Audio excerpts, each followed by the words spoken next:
Biden did something today in his speech that I loved. I want to play this and then I want to interpret it. So Biden gave a speech today on gas and a little bit more.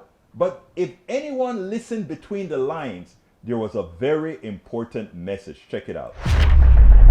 You know, today, though, I want to address another challenge that families are facing, and the one I think they're most focused on right now: high gas prices.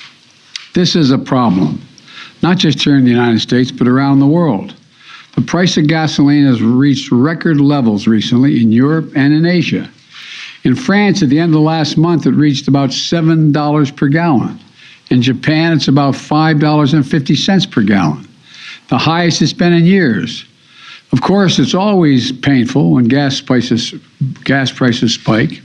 Today, the price of gas in America on average is $3.40 a gallon. In California, it's much higher. The impact is real, but the fact is we faced even worse spikes before. Just in the last decade, we saw it in 2012 when the price of gasoline hit $3.90. We saw it in 2014 when it hit $3.69.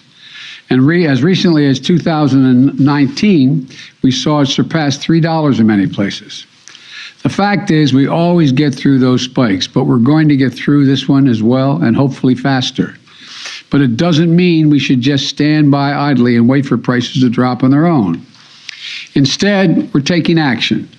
The big part of the reason Americans are facing high gas prices is because oil-producing countries and large companies have not ramped up the supply of oil quickly enough to meet the demand. And the smaller supply means higher prices globally for oil. To address these issues, I got on the phone with leaders from other countries grappling with this challenge to try to find ways to lower oil prices and ultimately to the price you pay at the pump.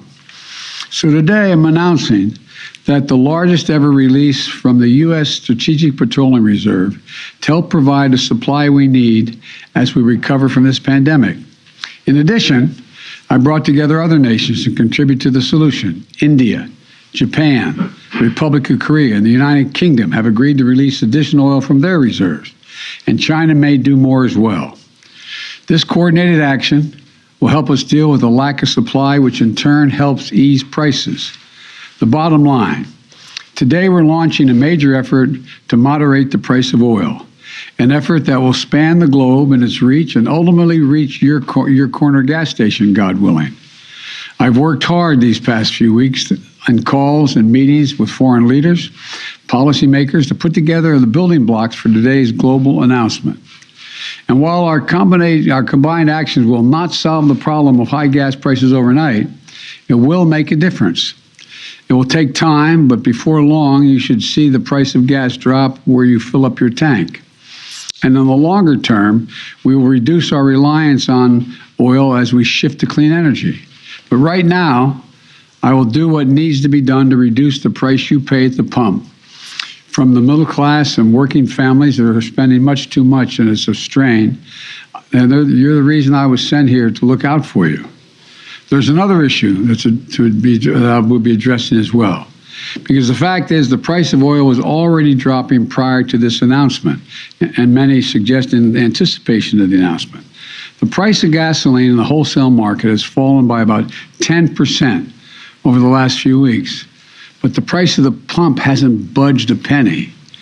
In other words, gas supply companies are paying less and making a lot more. They do not seem to be passing that on to the consumers at the pump. In fact, if the gap between wholesale and retail gas prices was in line with past averages, Americans would be paying at least 25 cents less per gallon right now, as I speak. Instead, companies are pocketing the difference as profit. That's unacceptable. And that's why I've asked the Federal Trade Commission to consider whether potentially illegal and anti-competitive behavior in the oil and gas industry is causing higher prices for consumers, so we can assure the American people are paying a fair price for their gasoline. I also want to briefly address one myth about inflated gas prices. They're not due to environmental measures. My effort to combat climate change is not raising the price of gas or increasing its availability What it's doing, it's increasing the availability of jobs. Jobs building electric cars like the one I drove at the GM factory in Detroit last week. For the hundreds of thousands of folks who brought one of those electric cars, they're going to save $800 to $1,000 in fuel costs this year. And we're going to put those savings within reach of more Americans and create jobs installing solar panels, batteries, electric heat pumps, jobs making those clean power generating devices. And by the way, deploying these technologies for each home where they're installed is going to save folks an additional hundreds of dollars in energy costs every year. Let's do that. Let's beat climate change with more extensive innovation and opportunities. We can make our economy and consumers less vulnerable to these sorts of price spikes when we do that. And finally, even as we meet to work out this challenge, it's important to maintain perspective about where our economy stands today.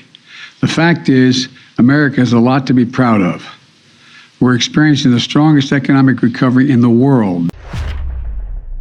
I hope you guys understand what he said in this regard. Number one is that what I did is I didn't just say I am going to open up the oil reserves here in the United States because oil is a commodity. You open up the reserve in the United States, it's a fraction of what would be needed to bring prices down after you have a cartel that decided not to pump oil. Remember, there's never a shortage of oil right now. This is a manufactured shortage by the corporate thugs that control the oil industry. Remember that. And for anybody who's talking about oil and trying to defend the oil companies and throw it on the government, they are slaves. They are slaves. They are in mental chains because they have allowed the narrative to be created by oil companies who are stiffing them. So here's the deal. This is what's important, people. Very important. He said, I went to China, I went to India, I went to all these other countries and say, open up your oil reserves as well. We're going to put more oil in the market since Saudi Arabia don't want to put the oil on the market, since all these the United Arab Emirates that are controlled by the oil companies don't want to throw on the market to increase prices. We are going to start giving a little push to put more oil on the market. And when we start making money from selling our oil, these guys are going to start saying, oh, wow, the government is going to be making a profit off of selling the oil out of the National Reserve. We can't give the government that profit. Let's go ahead and drop the price of oil so we can put it out there. But the other thing he said is, look, the oil companies have been jacking us around all the while. That is why we need green energy. Because if we're on electricity, electricity doesn't know from whence it is generated, whether it's oil, whether it is solar, whether it is gas, whether it is wave, whether it is wind technology. We abstract our energy for cars and all of that from the oil thugs. The oil corporate thugs are no longer able to hold us by the pelotas. And that is what that speech, when I listened to it, I started listening to it, I said, oh hell, Biden is actually fighting without fighting. In other words, he's saying, I am going to get you suckers. I am going to teach Americans that in fact, you guys are thugs.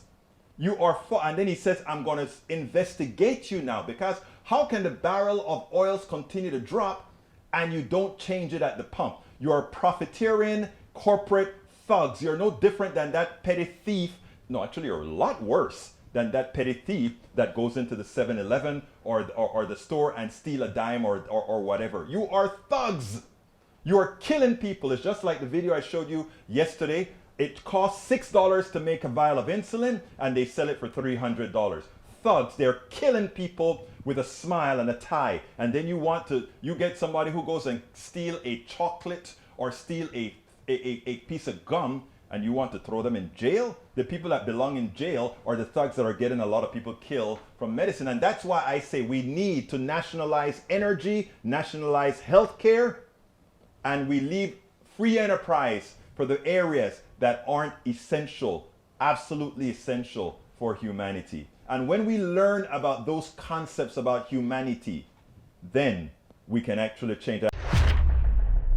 We spend a lot of time deconstructing the news, trying to parse it into a form that everybody can understand. We try to find those little nitpicks where it flies above the fray, etc.